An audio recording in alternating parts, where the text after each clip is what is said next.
2006 मधील मुंबई लोकल साखळी बॉम्बस्फोट प्रकरणातील सगळ्या 11 आरोपींची निर्दोष सुटका।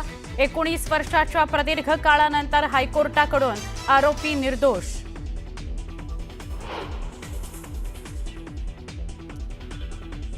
लातूरमध्ये सुनील तटकरेंच्या पत्रकार परिषदेत राडा।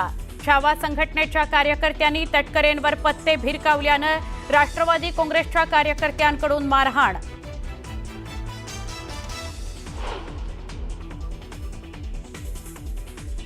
लातूरमध्ये झालेल्या घटनेचं समर्थन करत नाही, निवेदन देताना झालेली घटना अयोग्य। कालच्या घटनेनंतर सुनील तटकरेंची प्रतिक्रिया।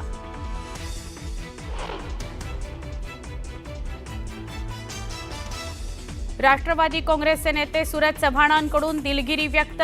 छावा संघटनेच्या विजयकुमार घाटगेंच्या मारहाण प्रकरणावर माफी मागत भेट घेणार असल्याची दिली कल्पना।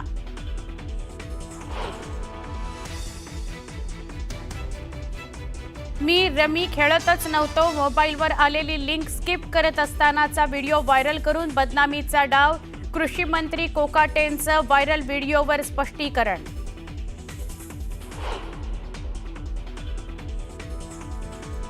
पुण्यातील सारथी संस्थेला गेल्या 2 महिन्यांपासून व्यवस्थापकीय संचालकच नाही।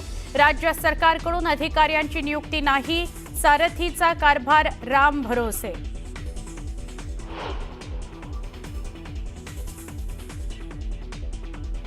संभाजीनगरमधील खंबाट वस्तीतील 3 बालकांना लुळेपणा आल्याप्रकरणी आज येणार अहवाल।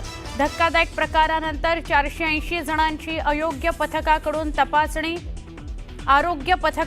तपासणी। अहवालात काय निष्कर्ष येणार याकडे सगळ्यांचं लक्ष। मुंबईसह पश्चिम उपनगरात मध्यरात्रीपासून मुसळधार पावसाची हजेरी। अंधेरी सबवे पाण्याखाली 2 ते 5 फुटापर्यंत रस्त्यावर पाणी, मुंबईकरांचे हाल।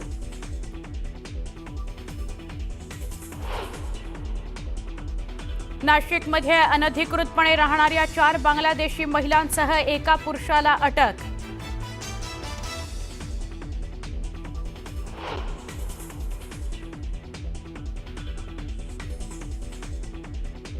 नाशिकमध्ये अनधिकृतपणे राहणाऱ्या 4 बांगलादेशी महिलांसह एका पुरुषाला अटक। दास नावाच्या व्यक्तीकडून बनावट कागदपत्र तयार करून दिल्याचं उघड। पोलिसांकडून अधिक तपास सुरू।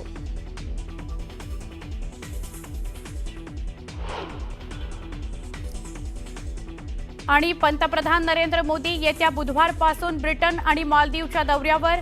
4 दिवसाच्या दौऱ्यात अनेक महत्त्वाचे करार होण्याची शक्यता। द्विपक्षीय संबंध अधिक दृढ होण्यासंदर्भात महत्त्वाचा दौरा।